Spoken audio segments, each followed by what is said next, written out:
దీర్ఘకాల వ్యాధులకు 20 ఏళ్ల అనుభవం ఉన్న అత్యుత్తమ హోమియోపతి వైద్యం మాస్టర్ హోమియోపతి. నమస్తే అమ్మా. అమ్మా, బల్లులు అంటేనే చాలా మంది భయపడతారు. అసలు బల్లులు ఇంట్లోకి రావడం అనేది దేనికి సంకేతం? బల్లులు రావడం మంచిదేనమ్మా. బల్లి ఏమీ చెడు కాదు. చెడు శకునంగా మనం భావించే వాటిల్లో బల్లి లేదు, మంచి శకునమే. ఎందుకంటే బల్లి ఎప్పుడు మన హానిని కోరుకోదు. ఇప్పుడు కొన్ని జంతువులు అవి నెగిటివ్ ఎనర్జీని ఇస్తాయి. ఈ నెగిటివ్ ఎనర్జీ అంటే ఏం లేదు, మన హాని కోరుకుంటుంటే పిల్లి ఉందనుకోండి, వీళ్ళు ఎప్పుడు చేస్తారా అని చూస్తుంది ఆ పిల్లి. అంచేత పిల్లుల్ని పెంచం మనం, దాని మనస్తత్వం అట్లా ఉంటుంది. ఏ ఇంట్లో ఉంటుందో ఆ ఇంటి యజమాని హాని కోరుకునేది పిల్లి. బల్లులు అట్లా కాదు. అవి ఏముంటే అవి సంతోషంగా తిరుగుతూ ఉంటాయి. అవి సంతోషాన్నే బాగా ప్రసారం చేస్తూ ఉంటాయి. అంచేత బల్లులు ఉన్నాయంటే దానివల్ల హాని ఏమీ లేదు. కాకపోతే కొంచెం పిల్లలు భయపడుతూ ఉంటారు. అసలు దేనికి సంకేతం అని అడిగారు కదా. మన ఇంట్లో వెలుగు బాగా లేదు, దోమలు ఈగలు ఎక్కువ ఉన్నాయి, మనం ఇంటిని ఎక్కువ శుభ్రం చేసుకోవటం లేదు కనుక సాలీళ్ళు బాగా ఉన్నాయని సంకేతం. ఎందుకంటే బల్లి సాలీళ్ళను కూడా తినేస్తుంది. ఆ బల్లి తినలేనన్ని సాలీళ్ళు ఉంటే మరీ కష్టం. అంత లావున బలిసుంటాయి కొన్ని బల్లులు. అంత లావున బలిసున్నాయి అంటే బాగా ఇంట్లో దోమలు ఈగలు సాలీళ్ళు మొదలైనవి అత్యధికంగా ఉన్నాయి, మన ఇల్లు శుభ్రం చేసుకోవటం లేదని దానికి సంకేతం. మామూలుగా ఉందనుకోండి మంచిదే, ఉండడమే మంచిది. గోడలు నున్నగా ఉంటే మాత్రం అవి ఉండవు. ఏమాత్రం కాస్త పట్టు ఉన్నా అవి ఉంటాయి బల్లులు.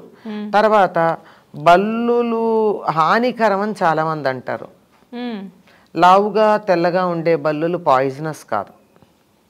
అంటే దేంట్లో అయినా పడినా అది విషపూరితం అంటారు కదా. అవవు, అసహ్యమే.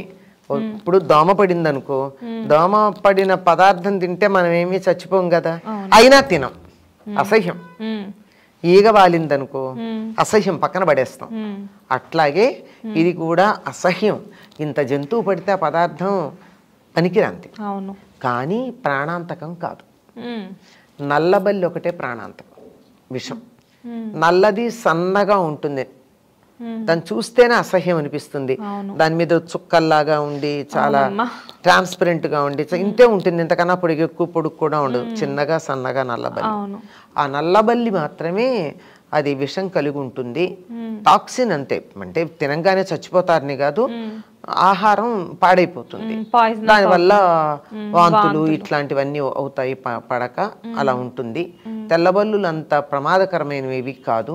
కాకపోతే జాగ్రత్తగా ఉండవలసింది ఏంటంటే వాటి తోకలు అవి అప్పుడప్పుడు విరిగి పడిపోతాయి, మళ్ళీ దాని తోక పెరుగుతుంది. విశేషం, మనకి వేలు విరిగిందనుకో ఆ వేలు మళ్ళీ రాదు కదా, కానీ బల్లికి మాత్రం తోకపోయినా మళ్ళీ వస్తుంది, కొత్త తోక వచ్చేస్తుంది. దాని శరీరం నుంచి పడేటటువంటి స్కేల్స్ అవి ఉంటాయి కదా పైన పొలుసులు, అవన్నీ అనారోగ్యం అంతే, పాయిజన్ అని కాదు. కానీ ఏదైనా మనం తినేది కాక ఇంకోటి వస్తే ఏదైనా అనారోగ్యమే కదా. అలా అసహ్యము అనారోగ్యం అనే తప్ప అదేమి విషంతో నిండి ఉందని గాని విషపూరితమని గాని చెప్పడానికి వీల్లేదు.